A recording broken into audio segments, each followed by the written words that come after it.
wabarakatuh. Saya Resti Febriani Fauzia. Di sini saya akan menyampaikan isi dari buku mengenai seni memahami dan menerima diri, karya Abah Mehmet Aga.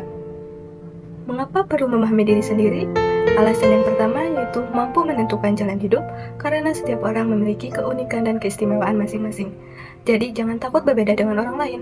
Orang-orang yang sukses adalah orang-orang yang merumuskan menentukan jalan hidup mereka secara sadar dan sungguh-sungguh. Adapun tanda-tanda bahwa kita telah berada di jalan hidup yang benar, meskipun itu menyesakkan dan menyakitkan. Yang pertama, biasa saja saat mendapati ada yang lebih baik dari kita, sebab kita tahu bahwa setiap orang terlahir dengan keunggulan dan kelemahannya sendiri-sendiri. Yang bisa dilakukan ketika melihat orang lain melakukan sesuatu lebih baik dari kita adalah dengan belajar lebih keras dan memperbaiki diri agar bisa menjadi lebih baik setiap harinya. Yang kedua, menerima kekalahan dengan lapang dada. Yang ketiga, tak ambil pusing dengan perkataan negatif orang lain. Yang keempat, kehilangan yang dicinta adalah peristiwa yang menyesakkan dada. Kita dipaksa untuk berlatih bagaimana menyikapi sesuatu dengan cara yang benar dan elegan. Yang kelima, merasa khawatir, sebab rasa tersebut dapat menjadikan dirinya berusaha lebih giat lagi. Yang keenam, merasa nyaman dimanapun meski sendirian. Yang ketujuh, tahu cara melindungi diri sendiri.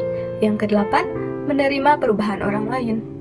Adapun alasan yang kedua yaitu untuk modal hidup bermasyarakat.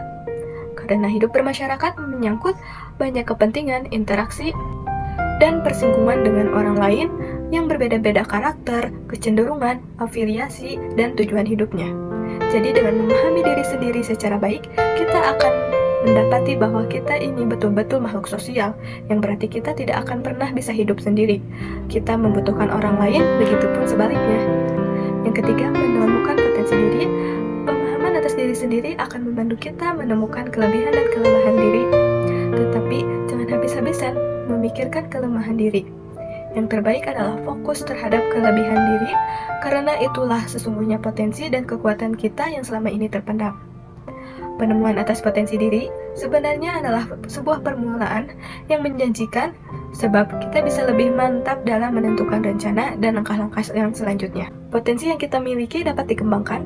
Yang pertama, dengan niat dan tekad yang kuat bahwa di bidang tertentu yang kita yakini, potensi kita ada di sana. Yang kedua, potensi bisa berkembang dengan baik manakala kita bersikap terbuka terhadap segala macam kritik dari siapapun. Yang ketiga, dengan potensi diri yang diyakini, kita bisa mengembangkannya dengan antusiasme yang besar untuk selalu mencoba hal baru.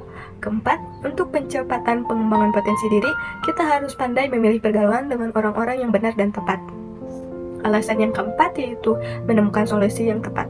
Tidak ada seorang pun yang tidak memiliki masalah tidak bisa dihindari. Jadi, apapun permasalahan yang datang kepada kita, harus kita selesaikan. Salah satu cara mencari solusi yang tepat adalah selalu bertanya kepada hati nurani sendiri. Orang-orang yang lupa diri dan mengabaikan diri sendiri seringkali stres dan merasa selalu menemui masalah yang tak terselesaikan. Sulit dicari solusinya, padahal sebenarnya dalam diri mereka sendiri ada jawabannya, ada solusinya. Karena itu, saat seseorang dilanda masalah berat dan mengadukan masalah itu kepada orang yang dianggap mampu membantu menyelesaikan masalah, ia akan diajak merenung dan introspeksi.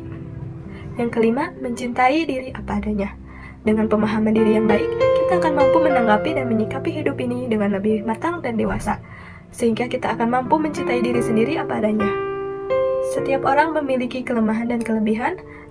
Dengan prinsip yang kita pegang ini, kita tidak akan mudah terkejut. Selain itu, akan ada hubungan timbal balik antara memahami dan mencintai diri sendiri. Yaitu, orang yang mencintai dirinya sendiri pasti akan mau belajar untuk memahami dirinya lebih baik lagi. Sekian penyampaian mengenai mengapa kita harus memahami diri sendiri. Dan untuk mengetahui lebih lanjut mengenai bagaimana cara memahami diri sendiri serta apa saja yang harus dilakukan sebelum memahami diri, akan disampaikan di video berikutnya. Sekian, terima kasih. Wassalamualaikum warahmatullahi wabarakatuh.